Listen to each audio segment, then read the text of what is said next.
Hello and welcome back. This is David from the Personal Finance Squad. We just finished up exercise 17 where we went through supplemental items where we talked about emergency, savings, and miscellaneous vehicles and expenses that occur outside of the monthly cycle. So now in exercise 18 we go through the leftovers and spending money, and at this point you should have chosen all of your expenses and savings vehicles for the budget. This means everything that was given in the exercises and the optional ones that you have put in here. Now again, you can always go back and make adjustments. We just wanted to have a budget to work with and compare. So keep in mind that when you create a budget, you should see what we have right here in our example where you have a deposit left of $8,100, which is your remaining income. You have a balance in the account, as an example here, of $1,000.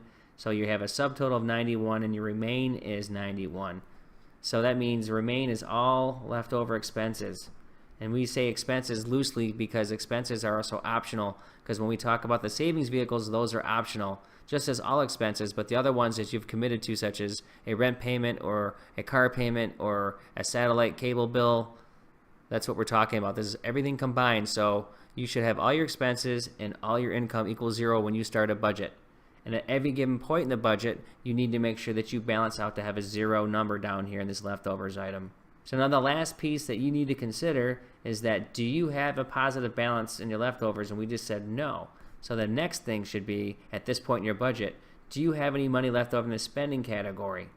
And the answer should be yes. So it means right now really the leftovers shouldn't be at zero. They should be whatever that number is. And what we're saying here, the way we work it, is that whatever is leftovers now will go into the spending money light item. So if you had, for example, $800, let's just move an arrow over here and said you had $800 right now in leftovers, you should transfer that money over to the spending money line item, and that should be $800. And now your leftovers number will be zero, so you've now washed everything out. If you have a negative balance right now, then that means you are in trouble. That means your budget is too high. That means you need to make adjustments. If you even have a small balance of a couple $100 based on the income that's been provided, you are spending too much money in some other category. So you need to make adjustments. You're going to have to pare back spending somewhere. And remember, you need to pay off your debts in 3 years, and you need to put enough money away in your savings vehicles and build up your emergency fund especially, so that you have the padding you need again in that 3-year time frame. So you're going to have to figure this out, and this is why we do this. We simulate so you can understand the difficulties and the challenges of creating the budget properly, and this is where you need to share with your classmates and your instructor of what they're doing to see what they've come up with. Another thing to consider as well is, do you have too much spending money? And that's kind of a funny thing to say because no one ever says I have too much money to spend.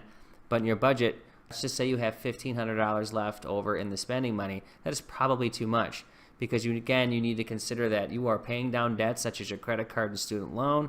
So you're paying interest on that, so you should commit some more money there. You could also commit some more money to a 401k that you have started. There's other ways to think about it. So you need to be fair about how you spend your money as well to make sure you're taking care of the other things. Okay, one last little piece here, and this is certainly covered in the chapter in the books. It's either on PDF or in the instructional videos, is that credit cards, in terms of credit card, by meaning to track your information, is that many bills are paid on a credit card. So what that means is everything that you've been charging on a credit card, you need to look back and balance it against your budget.